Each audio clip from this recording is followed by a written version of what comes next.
Agbẹ́dẹ́ wá wá ro àlùkò díẹ̀ wá wò sùn lékèlékè ní ayé wá wẹ̀ fún o.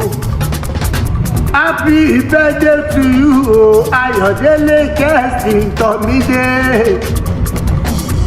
Olówó orí Ayọ̀délé Yéwándé ní Elizabeth ọmọ ṣe apá rẹ̀ yóò sì mọ̀ ká. Òní báwọn bùrìbùrì kọ́ báwọn jíjòyà. Kestin Tọ̀mídé ó ti ṣọdún èyí náà nù wá ṣe tẹ̀mí sí i. Owó bàbá Mọ́rọ̀mádé owó bàbá Mọ́mọ́rí Olúwa ire níwá ire lẹ́yìn láṣọ lọ́wọ́ bá.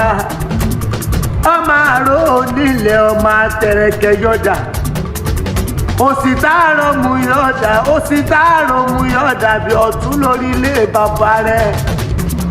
Akure olóye náà fún ọmọ amúdàlẹ̀ tí mo gbọ́ ẹ̀lú pàní Akure lómi méjì péjèjì lálà. Àlàkàn ti pèrè ìwọ aládùnmí ọmọ òṣètò ọmọ Akure kẹ́ mọ́mọ́ lálà.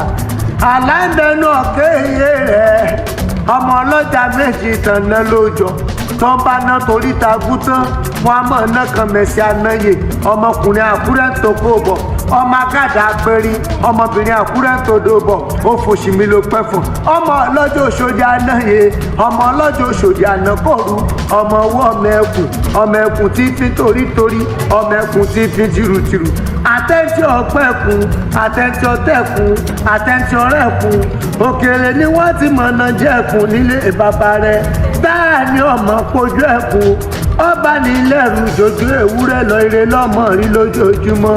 Happy birthday to you o Ayọ̀délé Kestin Tọ̀mídé.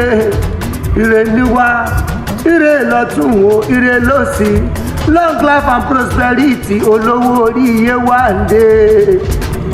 Ire ní gbogbo ọ̀nà rẹ̀ láṣọ lọ́wọ́ bá aya rẹ̀ Yéwándé lọ pé kí n mọ̀ kí ọ̀pọ̀ ọdún.